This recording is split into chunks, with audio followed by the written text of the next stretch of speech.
Now, let me introduce our speakers. First up is Joseph Brunsman. Joseph is a former IT professional with a bachelor's in robotics from the United States Naval Academy and a master's in cybersecurity law from the Carey School of Law. He has written 2 best-selling books on cyber insurance and cybersecurity law, and four insurance books in total. His latest insurance book is available for download at the end of today's presentation. Currently, he serves as Vice President of Chesapeake Professional Liability Brokers, where he focuses on E&O and cyber insurance for businesses across the country. Joseph, welcome to the webinar. Hey, thanks for having me, Ted. And next up is Michael Kirkalakis. Michael is CEO at New England Network Solutions. He has been an IT professional for over 20 years. As an engineer, Michael focused on enterprise networking and security, and today he spends most of his time guiding NEN's clients and other businesses on IT and cybersecurity strategy. Michael, welcome to the webinar. Thanks for the intro, Ted. And just to be clear, today is Oktoberfest at NEN's for those of you that didn't pick up on it. Okay, well, I hope you guys have an awesome celebration. Let me hand the ball to Joseph and he can share his slides. All right. Looks good. Sorry, let me just make this a little smaller. All right. So today I'm going to be talking about cyber liability kind of 101. I've been working in the cyber insurance field for the better part of like 6 years now. As Ted said, I've written really the best-selling books in the nation on this topic, and you can download it at the end for free. But what I'm going to be going through here is kind of what I see are the most common questions, as well as a lot of common misconceptions that I think people need to understand before they delve into this world, right? Because this is like the wild west of insurance. It's right alongside with tech E&O. There's just so much movement in the market. There's so many changes going on that if you don't keep up, if you don't know what you're doing, unfortunately, there's not a lot of expertise on the insurance broker side. So this is one of those areas where it's, hey, buyer beware. It's not super difficult once I break it down, but it's helpful to know what you're looking at and kind of what questions to ask before you end up buying potentially the wrong thing, which could lead to obviously a very, very expensive mistake for you. So when it comes to cyber insurance, ultimately, it's not super complicated, right? There are fundamentally 2 sides and 4 buckets, and that is every cyber policy I've ever read. And I've read probably well in excess of like 200 different cyber policies out there. Talking about like from different insurance companies, different endorsements, and it really just breaks down to the following.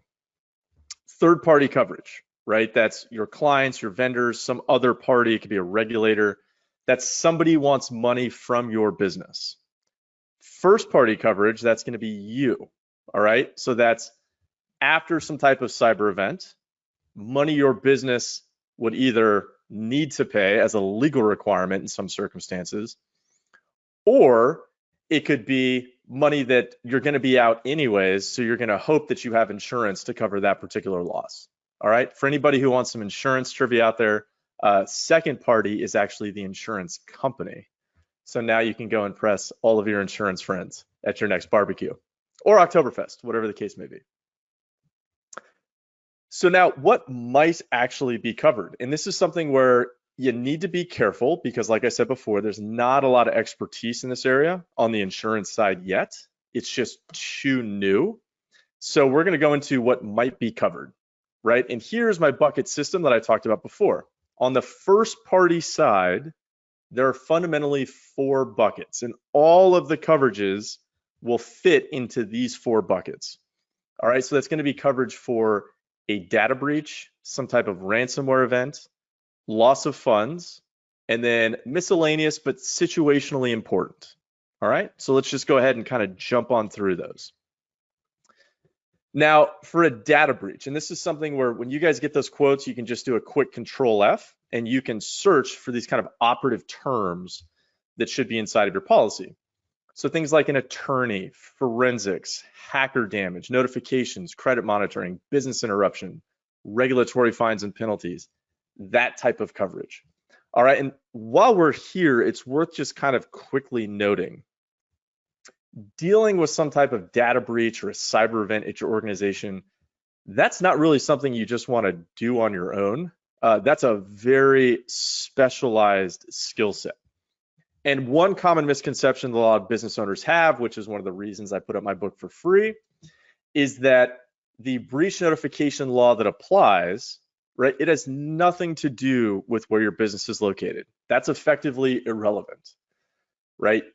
What actually attaches after a cyber event is where your clients are residents of, right? So it's not where your business is located, it's where your clients are residents of. So let's say you're next to a military base and you're holding a bunch of payment cards or healthcare information or social security numbers or driver's license numbers. Effectively, you may have to deal with all 50 different state and territory breach notification laws after some event occurs. That's one of the reasons why, because they're all different. They all have different thresholds. Different people have to be notified at various thresholds, so forth and so on. That's why the attorney in the forensics really is a lot more important, I think, than most people realize. It's also just silly expensive these days. Those guys are so busy that it's take it or leave it. A lot of what we're seeing out there is $800 to $1,200 an hour, and they're going to bill you in minimum 40-hour blocks. And so if you don't take it, they have 30 other people lined up just waiting to get their services. So please make sure you're taking that appropriately. Next, ransomware. And this is obviously the boogeyman in the room. What are you looking for in terms of coverage? Attorney, forensics, a lot of the same things you'll see again. Ransom payment. Now, brief aside here.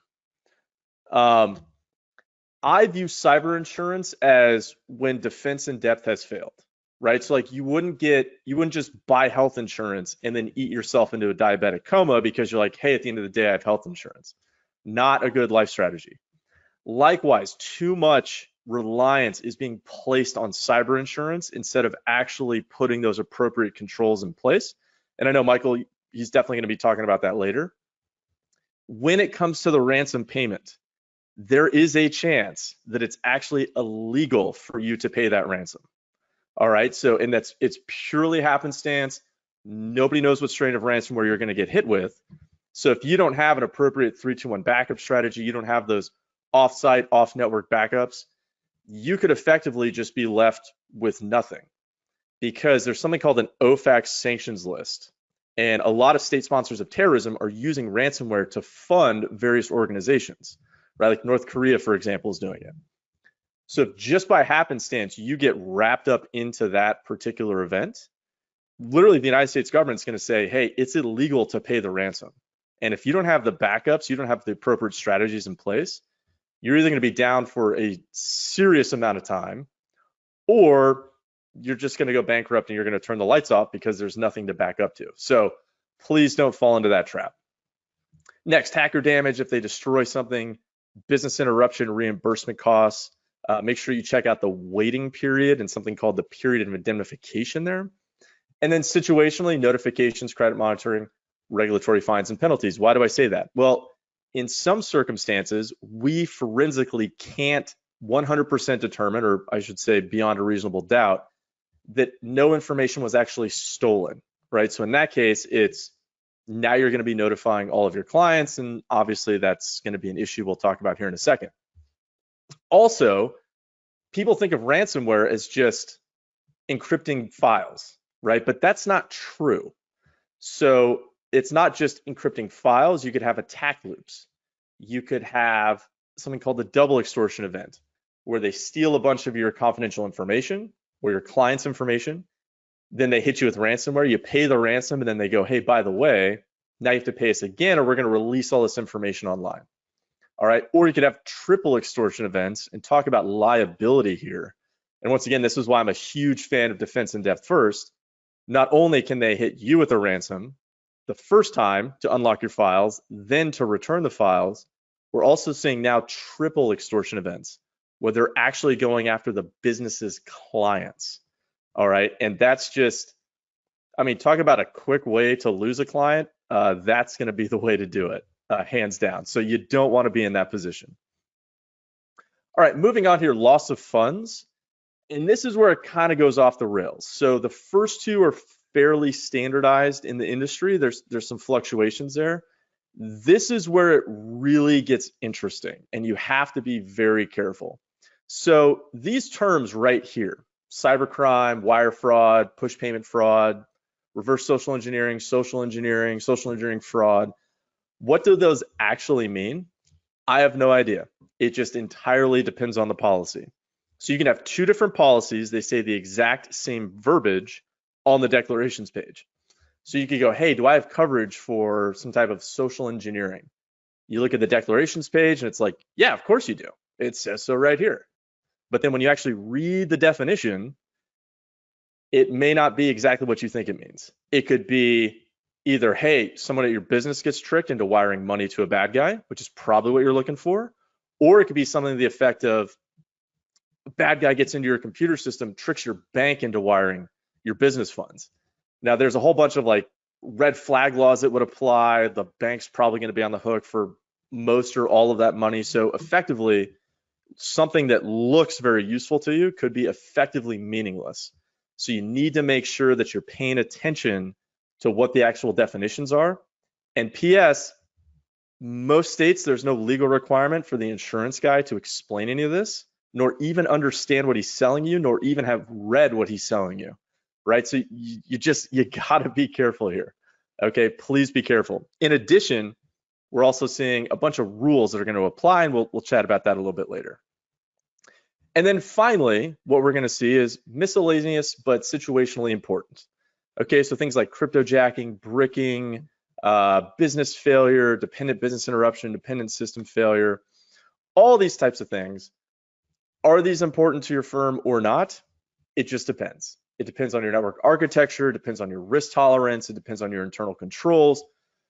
All of these things, it just varies, but this is kind of like that fourth bucket. So something like reputational harm, which could fit inside of this bucket, that would be if you're concerned that clients are going to leave you after some type of cyber event and you want, say, 6 months of runway there where you don't have to lay people off, you don't have to shut the doors, the policy respond, right, try and make you whole again, so that way you can try and bring in new customers or lure those customers back in.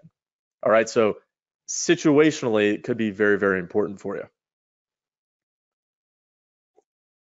Oh, and this is water, by the way. I'm not taking Oktoberfest that seriously. No beers over here.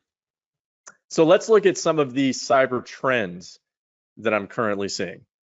Okay, so cyber trends, ransomware, crushing everybody. All right, cybercrime and social engineering, we're seeing just vast quantities of money disappearing into the ether.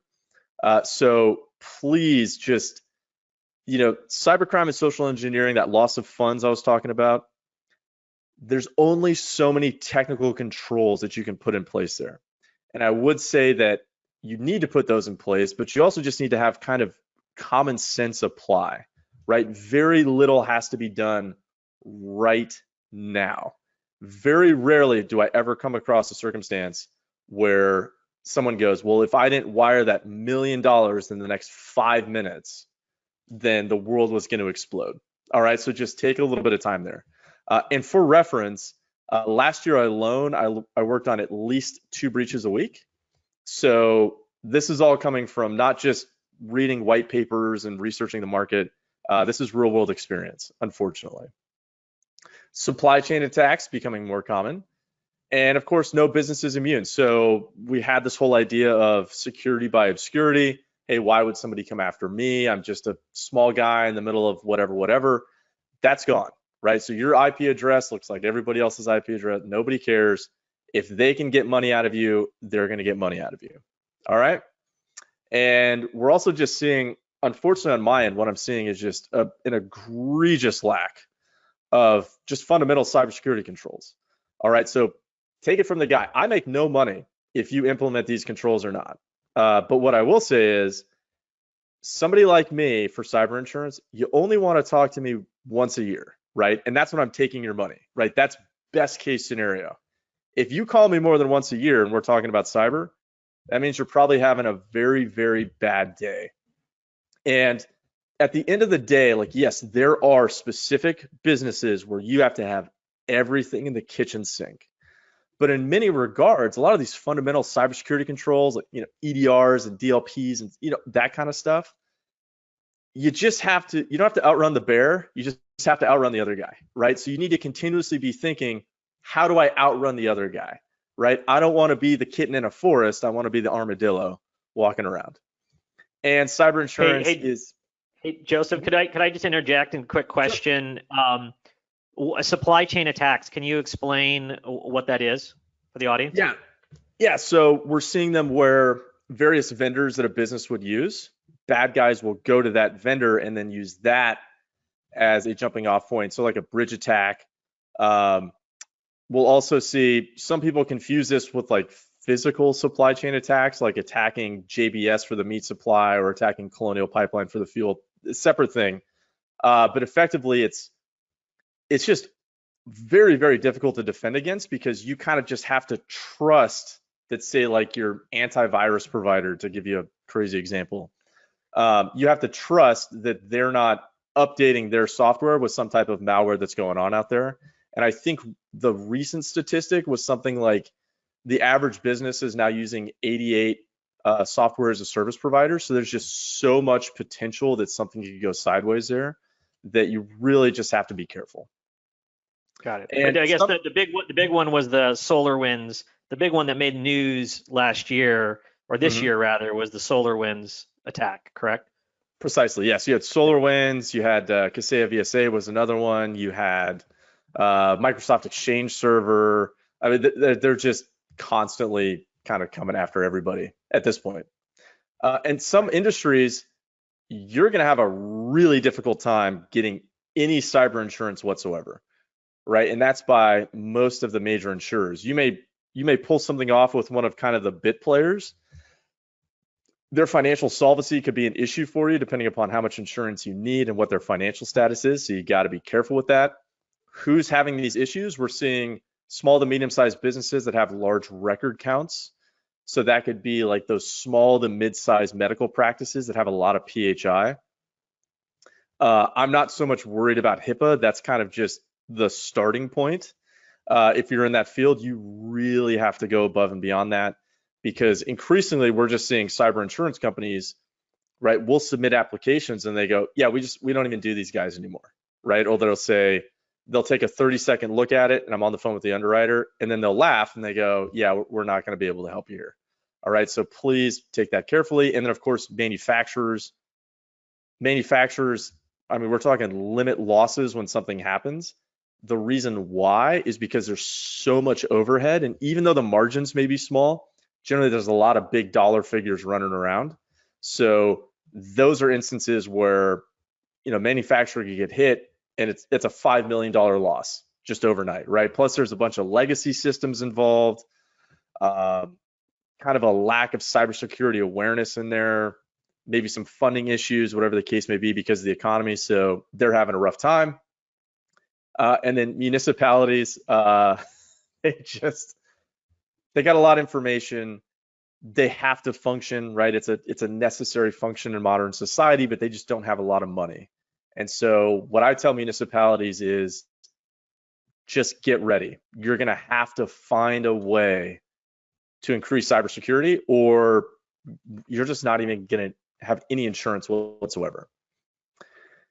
Now, some coverage is, of course, being lowered or just completely removed. So you have to be careful about that. Things like social engineering, wire fraud losses. It used to be maybe a year ago, I could easily get $1 million, $2-3 million. It was like Disneyland for an insurance guy. I could ask for anything I wanted. Those days are gone. If you get $250,000 on there, you're lucky. It's probably going to be $100,000. That's going to have serious ramifications in terms of, right, whether the juice is worth the squeeze on all those cybersecurity controls. Because now if you're like, well, we only have insurance for $100,000, yeah, that additional expenditure is going to make a lot more sense. Betterment coverage, that's just gone. I haven't seen that in about 6 or 8 months now. That's where they come in and pay to make your system better than it was beforehand. That's gone. We talked about ransomware payments, and just watch those endorsements. So they're starting to get a lot smarter. All right, cyber insurance companies have been losing buckets of cash, and because of that, they're getting a lot smarter with what they're doing, and they're also getting a little tricky. So when you go to renew that policy, just look at the endorsements. If you see something funny, just ask about it. And I wanted just to bring this up because this is also a trend that we're seeing. And there's effectively going to be two ways that you as a business are going to increase your cybersecurity budget and your cybersecurity posture. All right. And that, of course, is going to be the easy way, or you're going to do it the hard way. So I would prefer that everybody here do it the easy way. Just in terms of pure self-preservation, it's way easier for me on the insurance side if you're doing this the easy way than if we have to just crush everything through last minute, because that's the hard way. So what's the hard way? We're going to be talking about, and I'll show you examples here: breach notification letters, regulatory mandates, cyber insurance renewals. So this is just a breach notification letter. This is a real letter that was actually sent out. I removed the business's name right there, but you'll see here right at the bottom, and you'll see this on literally every single breach notification letter. In an effort to prevent a similar incident from occurring, we've implemented additional measures to enhance the security of our email environment. Here's another one. Immediately upon discovery, we took steps to further improve the security of our environment and increase our overall security posture. So, I mean, you're just going to, Joseph, just so we know what we're looking at here, these are examples of organizations that had some sort of breach and are now having to go through this torturous process of notifying the impacted clients that their data was breached, and they're having to rehash kind of like, well, what went wrong, or what do we need to improve? So yeah, and this is not a fun process. No, it's not fun. I've worked with many businesses as we go through this process, and one thing you should know is, if the attorney assigned to you says you're going to notify this list of people, that's what you're going to do, right? You do not want to fall afoul of this, or we're talking easy six-figure fines coming your way. And we'll talk about whether those are insurable or not here in a second. But yeah, these are actual breach notification letters. I just took the names of the businesses out because I didn't want to put them on blast. But this actually happens, and we'll show here in a sec. Like, yeah, you are going to lose some clients from this. Next, the actual cyber insurance renewals. And I'm sure, Michael, you've probably seen this too, where you get something like this. You got to have certain mandatory controls before a quote's even issued.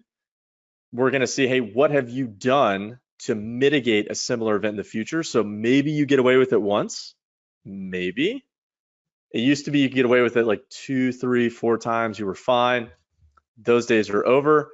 And ultimately, if you don't start taking this seriously, you just will not get cyber insurance, right? I have a couple cases right now where I don't want to say I told them so, but I told them so, and I said, you're going to have a real difficult time here. And it's going to be, I would say, prohibitively expensive for them to get cyber insurance at this point, because they've had so many issues they didn't take care of, and they didn't put those cybersecurity controls in place. So now they're looking at completely uncovered losses, potentially. So you'll see right here, this is an actual quote. This is one that I had to send out. And you'll see, hey, prior to binding, are you using cloud services to back up or store all of your critical data? Now we can argue, okay, should it be a tape drive? Like, what's the medium? How many backups do you need? Should it be in the cloud or not? But the gist of it is, this cyber insurance companies, they're effectively saying, if you don't have cloud-based backups for all of your critical data, they're going to put a $25,000 sublimit on ransomware, which is nothing, right? You might as well just insure that yourself, quite honestly. And on top of that, you have a co-insurance requirement. So that means that for every 75 cents that goes out, you have to pay the additional 25 cents to make it $1. And that 75% only goes up to $25,000, right? So I would not run my business with that type of coverage. I'll just leave it at that. All right, next we're going to see this. Joseph, before we leave the topic of backups, there was a question that came in from the audience. Chris wanted to know, you mentioned this, what is a 3-2-1 backup strategy? Yeah, we're actually going to get into that at the end, but I can, but Joseph, go ahead, but then I'll talk a little bit about it at the end. Sure. So have multiple backups. I'll leave it at that, and I'll let Michael kind of delve into a little bit more. But the gist of it is, well, I'll let Michael talk about that at the end. I don't want to steal his thunder here. But yes, it is actually very important. Next, you're going to see here, this was from an organization that I deal with. They actually had a cyber event. This was a small organization. I think the total right now is something close to about $250,000 for a ransomware event. So a serious amount of cash. That's why I was saying before that 25 grand, that's just not going to cut it. And you'll see here, you actually have to start detailing what are you putting in place? What have you done to avoid a similar event occurring in the future? And it used to be that the underwriters weren't very sophisticated. They had no technology background, and you could say anything. And they would just go, okay, well, it's in my file, and they move on. No, this is getting serious scrutiny moving forward. So this means it's not just the underwriter on the file that's just noting something. It's the head of underwriting and the head of the program, in this case, are specifically looking at every single instance where people put down what they're doing, and they're really getting into the details here, right? So if you just don't do anything, you just won't have insurance, right? So this is the hard way. As we go back to it, they're going to force you to do it. So what's the easy way? This is what I would really prefer you guys do.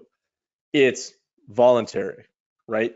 I'm not saying, I know that anytime you go to your MSP or your IT services consultant, they're going to have like a giant list of things where they're like, hey, this is what we think you should do, right? And I know for business owners that can be difficult. I'm a business owner as well, right? So we don't have unlimited funds, but at least work with those guys, have a plan of implementation, right? You don't have to eat the elephant all at once, just do it a bite at a time. Get that low-hanging fruit off the table, right? Just do all that at once. Basic things like, as Michael talked about, 3-2-1 backup strategy, EDR, security awareness training, MFA, 2FA, all that kind of stuff. That should just be taken care of. Have that plan of implementation, right? Work with your professional, and then of course, competent legal counsel, because there's various legal requirements that you could have as well. And make sure you have the right cyber policy just in case something goes wrong, but hopefully you avoid that to begin with. All right, so let's talk about how much does a breach actually cost / how much insurance do I need if something goes sideways? And this is a really common question. I think this is the most common cyber insurance question actually on the internet right now. And so what's the typical answer you're going to see? Hey, as much as you can reasonably afford, right? Not super useful. Why do insurance guys say that? It's because we don't want to get sued if you don't have enough insurance, but that doesn't really help anybody, right? It's like, hey, I want to be a Major League Baseball player. How much should I practice? And you're like, all the time. It's like, it doesn't really mean anything. So you can look at various studies, right? Ponemon Institute, Verizon data breach. If you're a nerd like me and you were forced to take probability and statistics in college, well, you'll notice that these are the sample sizes for these organizations, and the sample set itself doesn't really correlate to kind of the normal business, right? These are multi-billion-dollar, multinational organizations. So when they're saying something like, hey, the average breach costs $1.6 million, yeah, for those guys, right? But they're obviously a lot bigger. They have way more infrastructure than probably any of us do. So you got to be careful because it just may not apply to you. Next, you can kind of ballpark it. And here's some items that you guys can go back. You could do a quick internet search. You could find this stuff. The Net Diligence Mini Data Breach Cost Calculator seems to be kind of on point. App-A Breach Calculator, Chubb's Cyber Index Report. That's also good when you start looking at your cybersecurity and IT expenditure every year to put a dollar on, hey, what would this actually cost us to lose, right? And I think many times I've done that with my own clients. They start realizing, oh, wow, we have a lot more valuable information here than we otherwise thought. Now, major drivers of incident costs, business interruption, it's going to be about 16 days for ransomware. And as kind of a quick aside here, when you get hit with some type of cyber event, if you've never gone through this before, it's easy to think, oh, well, I have cyber insurance, I call the guy, they take care of it, I come back as a week or two off, like an unplanned vacation, and then we're good to go. No, not in the slightest, all right? This is a awful, time-consuming, soul-crushing event that I wouldn't wish on anybody here, which is why I'm taking my time to give this presentation. All right, it's way more involved than you would otherwise think. You have to be talking to attorneys, and you're going to be making decisions on things with very little amount of time to make very important decisions. All right, forensics per record costs is just kind of a ballpark here for a medium-sized business. Every social security number, every driver's license number, that's about $132 per record. All right, so you can see where that can quickly escalate to very large dollar figures. Also, if you have protected healthcare information, you're looking at roughly double that cost, give or take. And by the way, the last thing you want, and I have a bunch of videos on my YouTube channel about this if you just search for my name, I always talk about the investigatory death spiral. Something happens, something goes wrong. Regulators come in, right? They're looking for one thing. They start digging around. They start finding all types of other issues that the organization had, right? Things like, hey, did you have the, statutorily mandated disaster recovery, breach response plan, incident response plan? Are you following all of these, very nuanced laws in accordance with our interpretation, not your interpretation? It's just not an area that you want to go down. Social engineering, cybercrime losses, we talked about it, and of course, third-party involvements in various ransomware mechanisms. So if you're looking at trying to figure out, hey, how much cyber insurance do I need? Before you ever talk to someone like me, it's very useful to go, okay, what's most likely to happen? What would be the cost of that? What's less likely to happen, but at what cost, right? Maybe once a year, your business wires $10 million. So you're like, that's a low probability of risk, but if we screw that up, that's a huge dollar figure. What's more likely to happen? Maybe just a basic business email compromise, right? And then start figuring out, what do we think the cost of that would be? Look at how the policy actually covers it, at what limits, and of course, there could be multiple events during a year. Hopefully you don't fall into that well of despair, but it could happen, so make sure you take that into account. And there's some various other issues that we kind of have to talk about just business to business, actually, because it depends. Now let's talk about, I just want to kind of dispel some myths here, because like I said before, the cyber insurance industry, well, let me take a step back. Cyber insurance is not a thing, all right? Even though I know I've been talking about it. It's not a legal term. It's not even an insurance term, right? It's just this idea that we have that when something happens with a computer, that there's going to be insurance for that. But that's not true because the market hasn't matured to that point yet. So there are various things that you wouldn't know about unless somebody told you. And these are things that cyber insurance just cannot and will not solve, all right? So let's talk about regulatory fines and penalties. All right, so let's say something happens at your organization there and you try and brush it under the rug, or something happens, you don't have cyber insurance, so you can't pay for the forensics. Now we're talking about regulatory fines and penalties. In your cyber policy, will you potentially have coverage for this? It will, right? It'll say it on the declarations page. But paying that fine and penalty could be against public policy. And frankly, I have no idea. I've spent way more time nerding out on this one question than I probably want to admit to my wife. But it's very, very nuanced. It's very difficult. There's no case law in most circumstances I can point to. A lot of these regulatory fines and penalties, you as a business owner, you probably don't even know these exist, and you probably wouldn't know they exist unless someone like me told you, or you read my book, or heaven forbid, a regulator is now telling you. All right, you're also subject to multiple state laws. How large are those penalties? We don't know yet, but you'll see right here, regulatory fines and penalties to the extent insurable under the law. Where is that? We have no idea, so keep that in mind. Next, things like ongoing compliance costs, right? When you get hit with these regulatory fines and penalties, often they'll come with consent orders. Those ongoing compliance costs, not insurable. That's a huge, huge investment you're gonna have to make, right? And legally, you're gonna have to do that. So you just want to avoid that to begin with. All right, this is an example of a consent order from a regulatory fine and penalty. Now, you don't have to read all the stuff on the screen. I'm not trying to kill you there. Here's the point. This is what the FTC, who's gone after big businesses, small businesses, car dealerships, defunct businesses, just to prove a point. they have a requirement called reasonable cybersecurity, and reasonableness, that's a legal term. That's not what I think. That's not what you think. It's what the government thinks.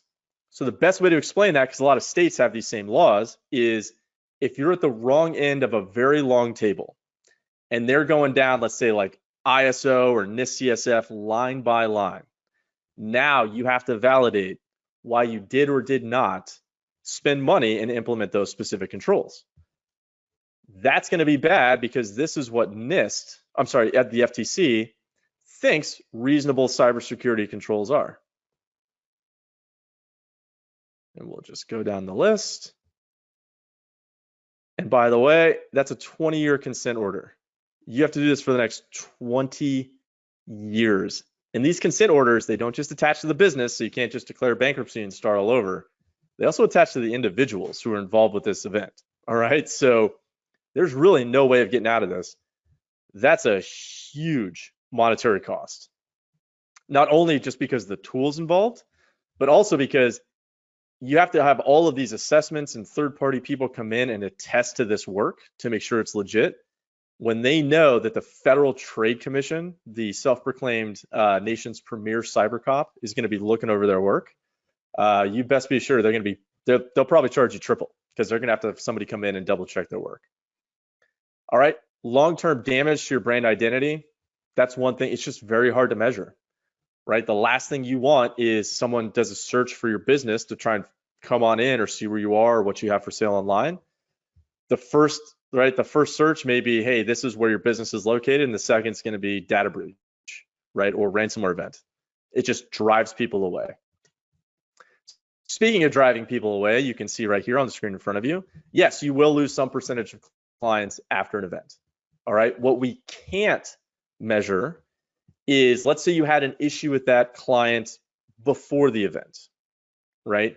Then they get hit with ransomware, or there's some type of data breach, they get notified, so now they leave. Or maybe they stick around even after the event, and then you have some other issue with them during the year, right? As businesses, we're kind of given this, like, you got a gimme, like once a year, maybe something happens.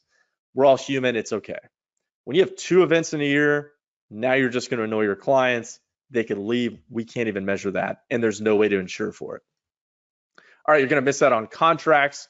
I'll just briefly say we're increasingly seeing contractual requirements for not only carrying cyber insurance, but also for specific cybersecurity controls to be in place. So make sure you keep that in mind. And of course, successive breaches could just lead to just being uninsurable.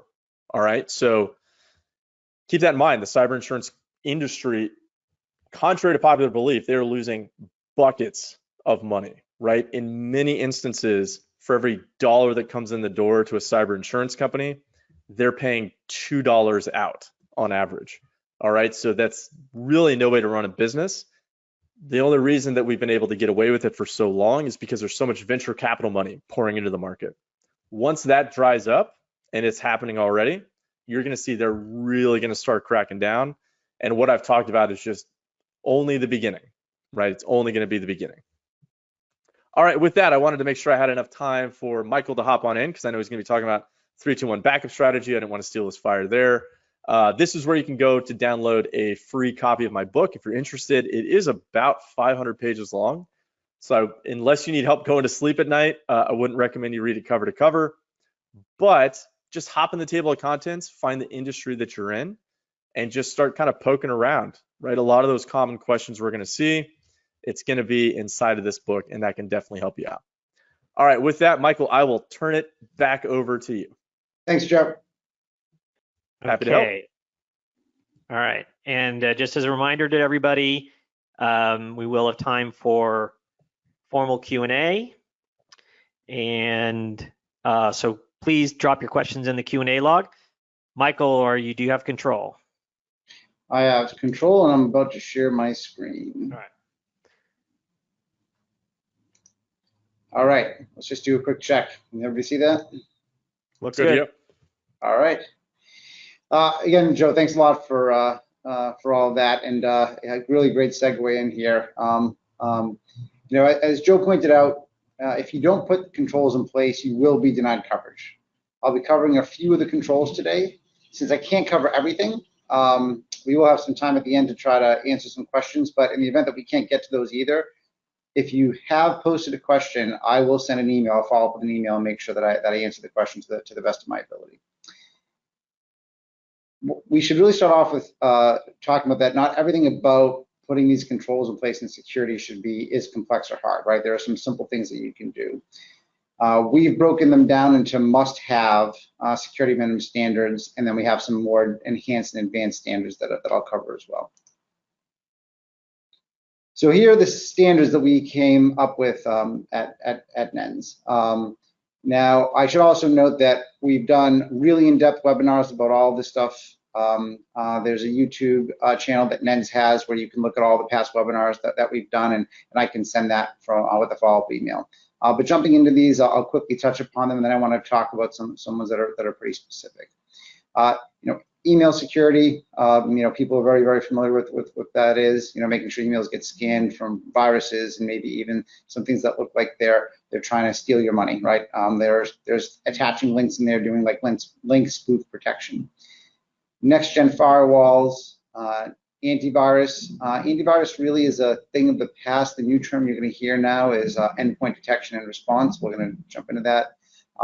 Awareness training, critical patches and updates, DNS proxy infiltration, completing a risk assessment on the environment, having a written information security program, policies of what you do or how you're governing what happens within the environment, multi-factor authentication, single sign-on, and then of course business continuity, disaster recovery, backup, the 3-2-1 strategy that Joe had mentioned.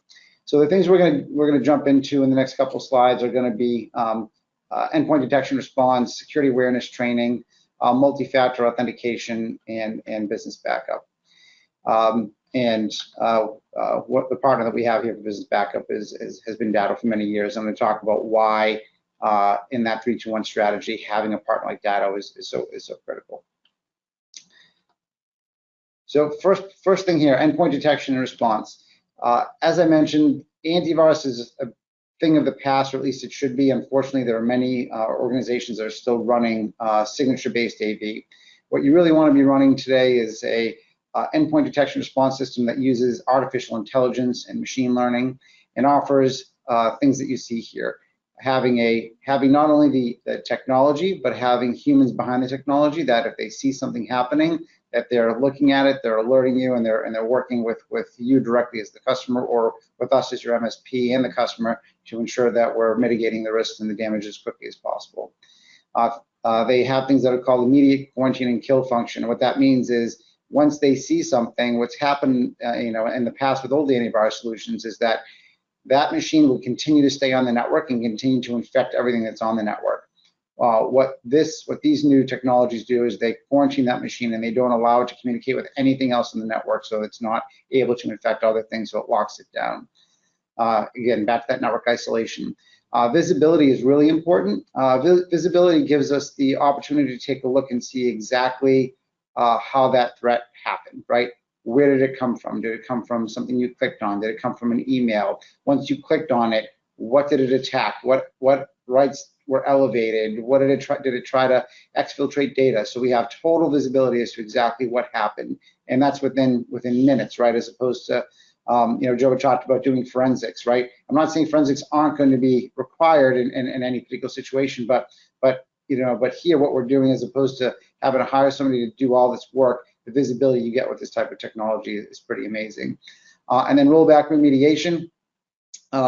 As an example, you click on a link, let's say the defenses didn't work at first and things start to be encrypted on your machine or in your server environment. What we can do within minutes is go into this EDR platform and say, hey, roll all this back to prior to that breach happening and then restore my data the way that it was before. So I don't actually have to go all the way to backups or push for a DR plan. Security awareness training. You are the weakest link, and so are the rest of the employees that you work with. It's proven time and time again that people get busy, they're click happy, things come through and they're just trying to get through the day and they click on something and right, I clicked on the wrong thing. So we have to train people. I was just with the medical company yesterday, and they said this is one of the game changer for them. When they originally put this type of training in place and they tested all their employees, it was over 40% of their staff fell victim to clicking on a link because it looked like something that they needed to do. But after going through the training, they're down to single-digit percentages of people clicking on links. And as you can see here, the first thing that we do is an agreement where we talk about analyze, and that's and doing this type of training is where you want to know, how susceptible are we? What are my employees? Will 30% click on it, 60%, 5% click on it? So the first thing we do in this engagement is do a test where we analyze how many of the employees are clicking on things. And then we also take a look at, well, what did they fall prey to? What was it that they clicked on, or why did they click on it? And then we coordinate and design a training around, all right, well, what were those things, right? Was it because it came through a Zoom link? Was it that they didn't actually look to really validate the person that sent it was the actual email, that was really in the from box? And then after we do that, we fish them again on those same things and see if they've actually learned something. And it's a proven method. It's something that a lot of people overlook, but training employees is critical to helping with preventing cyber breaches.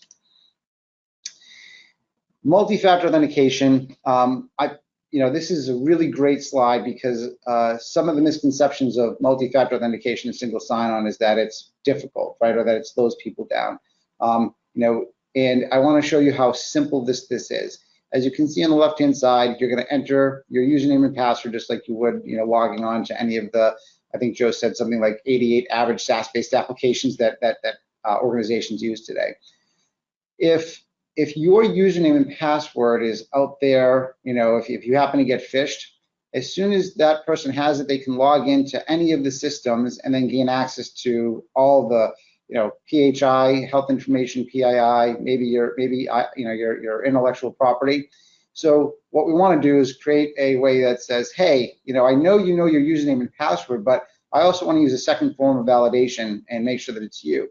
So the box to the right pops up. You hit that button that says send push, and then it shows up on your phone, and you just validate if it's you that signed in or not. Microsoft released a study last year that said 99.9% of breaches on Office 365 would have been prevented if people employed multi-factor authentication. So one of the most simplest things that you can do.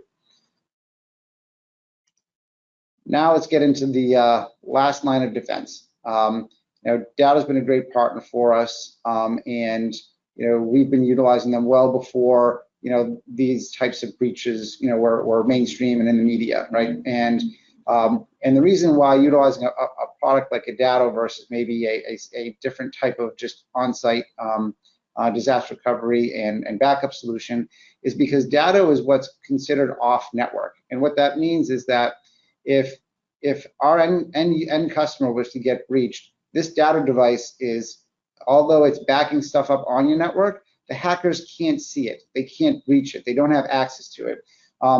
In a really sophisticated attack, what's going to happen is that the hackers are going to sit in your environment, take a look at your patterns, know where all the data is, try to mine passwords, because they want to cripple you. They want to make sure that you have no way of getting your data back after they encrypt it or after they lock it down. So they want to lock up your backups, they want to delete your backups, they want to encrypt and delete all the snapshots if you have them. So anywhere you keep a secondary copy of data, right? Even if it isn't some of those things that were in the letter that Joe sent you, right? If you have a Dropbox account or whatever it might be, if somehow they get access to those passwords and access to those accounts, they're going to lock up even those online accounts. So having something that is off network that you as the customer, don't have username and passwords for and access to it, is really that last line of defense. It's really the backup to the backup to the backup. So if what I mentioned happens where they lock you up, they lock up all the data, they lock up, the secondary copies that you have, they go to your storage solution and they delete all of the backups and snapshots that you have there, you have this fallback method to be able to go to where they just don't have access to it, and then you're back up and running. Sure, it's going to take a couple of days, but you're still going to be in business. Quickly, I'll touch upon these. These are more the enhanced and advanced managed detection and response. That's working with a third-party security operations center. Managed risk is where we're scanning your environment actively to look for any new risks that might be coming out. Vulnerability scanning, where we're doing as opposed to managed risk is similar to vulnerability, but managed risk is always happening. Where a vulnerability scan is a point in time. If you want us to scan something point in time. Penetration testing, that has multiple levels to it, from somebody looking for technical vulnerabilities to also going to social engineering and third-party hacking and pretending to be somebody that they're not, or an employee walking or a non-employee walking into your office space pretending to be an employee and sitting down at somebody's desk. IT policy and consulting. This is actually where where Joe had mentioned, if you sit down and try to understand, what is it that we're trying to protect?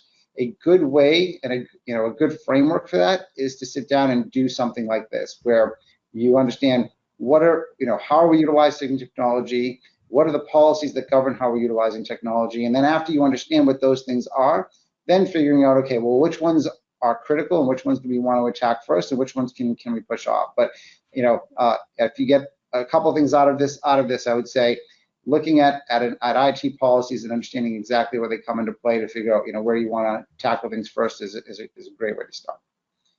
And then I'll leave it here.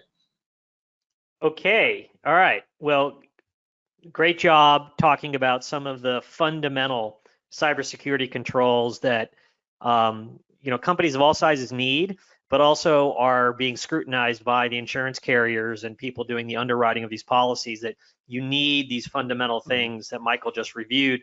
In many cases, no matter how big or small you are in terms of company and cybersecurity controls. I do want to get back to Chris's question on 321. So 321, real quick, you need to have 3 copies of your data stored on 2 separate medium, and the one is you want to have 1 copy of that data off at a different location in the cloud.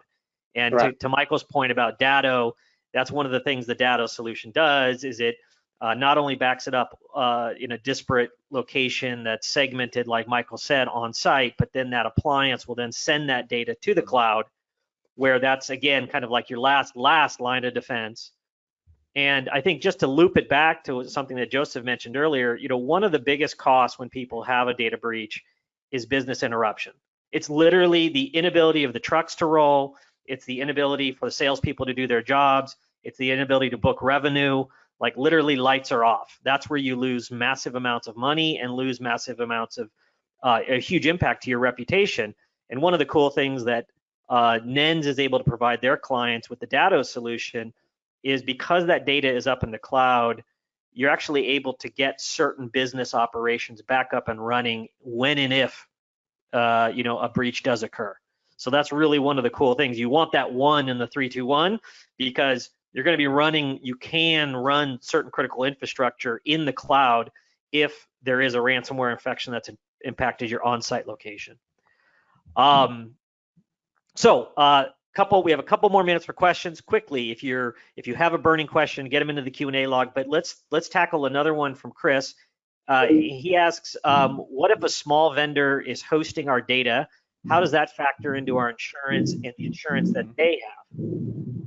Yeah, so this is a common misconception. If you look at literally every single state and territory breach notification law, they all effectively say the same thing. There's a data holder and there's a data owner, right? So if your business is storing your client's information up in the cloud somewhere, just for example, right? Let's say it's in AWS or Azure or wherever you host that. If AWS or Azure or whoever, if the breach occurs there, right, they are not paying for all the resultant costs of that breach. That's going to be on your business, right? So in terms of attorney's fees, forensics, breach notification, credit monitoring, as an example, that's actually on your business. That's not on AWS or whoever.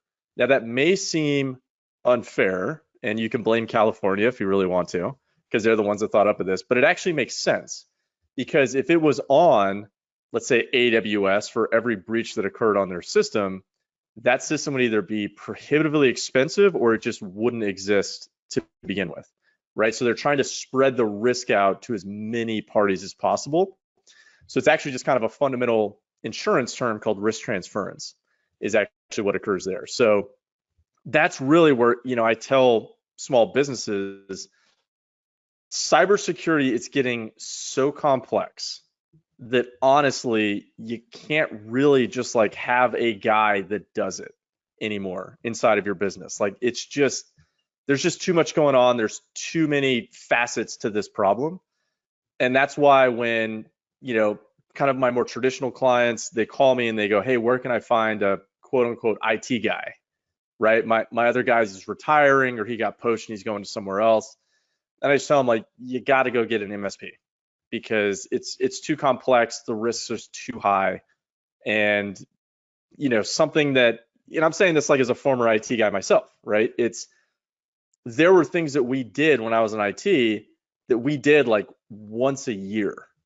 And the probability we were going to screw that thing up was very high. So it took a exceedingly long amount of time because everybody's double checking everybody else. Whereas with an MSP, like maybe they're doing that thing once a week or once a month, or like they just have a guy who just like does that thing just over and over and over and over again. And so that's where, one, you have to understand the risk, right? That there's this third party risk that's going to be in your business kind of no matter what you do, but also it's just another reason why you work with a specialist. Yeah, but Joe, to add on what you talked about earlier around what clients might be doing to Chris, right? Chris now needs to do to that provider, right? So they need to talk to that provider to understand, okay, well, what are you doing from a cyber risk perspective, right? How are you protecting that data? How is it set up? So there's things that you can do to push and maybe mandate's a strong word, but we want to ensure that they're taking it seriously, right? And that the risk is not going to be really high, or you should move your data to somebody else that will do that. Yeah, precisely. And kind of the other side of this coin is businesses are actually responsible for the security of their vendors. And you can see all these, I won't quote the actual court case here, but you can find it in my book. And it actually says, hey, you're responsible for the security of your vendors. And so, with that, obviously there's SOC reports, systems and operations control reports, if my memory serves me correctly. But there's like level 1, level 2, level 3, something like that. But you're correct, Michael. Yeah, they are responsible for that. So they have to start asking questions. And, once again, this is where I just tell the average business owner client of mine, get your MSP involved. They're going to know the questions to ask. They're going to be a lot more adept at that. And then, if that vendor has a SOC report, all the better, make sure that's on file. And let's see here, and I guess real quick, it's a related fast follower question, maybe for Michael. More and more data for clients is, for instance, living in the Microsoft 365 cloud with, how important these applications are today. Who's responsible for all that cloud data, in terms of backing it up or protecting it, the client or Microsoft? Oh, the client. Microsoft states clearly in their language that if you delete something from the platform, they'll hold on to it for 30 days, and then it's long and it's gone forever, right? So they're only saying that if you delete something, it's there for 30 days. From a protecting the data, same thing. It's up to the client. There are products. Datto has one. It's called Datto SaaS that will back up everything in the O365 platform. Your email, SharePoint, OneDrive, all of that stuff. But from a protecting it standpoint, that's where we can utilize the Microsoft platform. There's some really great tools within there, utilizing data loss prevention. But like I mentioned, first thing you have to secure is the entrance, right? Using multi-factor authentication so that so it's not just wide open if somebody has your username or password. Okay, well, with that, I think we want to try to end on time here. I think a key theme for today is get experts involved. The stakes are high. The challenges are only increasing, I think, for companies to deal with a lot of these cyber risks and then the financial downsides if something does go wrong. So it really is quite important to get somebody like Joseph Brunsman in the mix if you're trying to figure out what kind of coverage you need. And of course, turn to the team at NENS for all of the cybersecurity controls and IT strategies and best practices that organizations need. So with that, I want to thank Joseph and Michael for a very informative discussion today. This has been another NENS webinar, and we look forward to seeing you guys in the new year. Thanks, and have a great day. Take care. Thanks, everyone. Take care. Pleasure. Bye-bye.